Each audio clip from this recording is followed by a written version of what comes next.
you can escape into a beautiful, idealistic story of endless possibilities.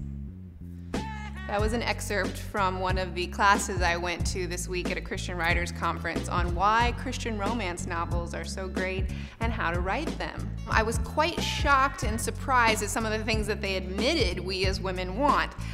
Some of those things were escapism, idealism, relaxation, getting rid of our stress, and I started thinking about it and I'm like, man, this does a number of things. I mean, it's an escape for stress from women. They talked about that, they're open about that.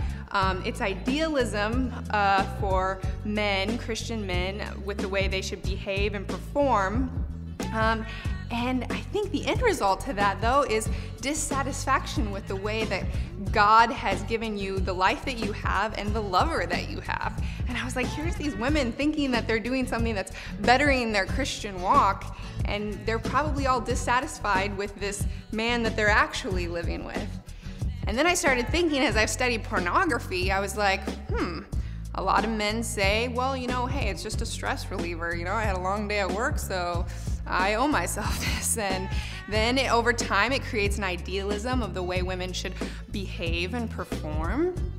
And then over time, it creates a dissatisfaction for the life and the lover that God has given them. So as I said, I think Christian romance novels are not quite the things that my friends are looking at and reading at this time, but it was the fact of like 20 years into marriage, they're just kind of tired of the monotony, so this is where they go to get their kicks. And I started thinking, I'm like, what is my romance novel? What are the things that I do that helps me escape from stress? And could that be contributing to an unhealthy idealism of the behavior and the performance of how men or Christian men should be?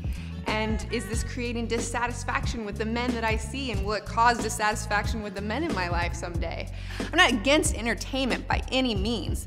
I'm just against blindness to our entertainment that might be creating false expectations, which will create a lack of grace for humanness. We're all broken human creatures. So I just want you to ask yourself that question. What is your romance novel? Maybe you're not a reader, but maybe there's something that you're doing that creates dissatisfaction, and maybe not. I mean, this is between you and your convictions and God. So I think we need to be conscious of our decisions and ask yourself what you're doing before you pass judgment on other people. Next up, Geraldine Crumpet. Welcome, Geraldine. You're going to be reading Ella's part in the New Moon and Matrimony Christian Vampire series. I will be feeding you the lines of Ed. So I just want to first ask you a couple questions. Where did you study? I studied at Mary Mother of God Acting School. Did you pray daily before your classes? Thrice. And what method of study acting did you do? The Lazarus method. That's a great one. Okay, begin. I don't know any man like you. I've never seen such integrity and godliness in a... I hate the way I was born. If I could go back, change it all, I would. Change what, Ed? I could never wish for anything more. Your strong muscles, your sharpness of teeth and mind, your penetrating eyes. All I could ever hope for is for your arms to be around me forever, your eyes to look deeply into mine. I know what they say you are, but I see the truth and I don't care. Oh, how could I ever care? Hold me? Oh, Ella, keep me strong. All I want from you right now is to pray.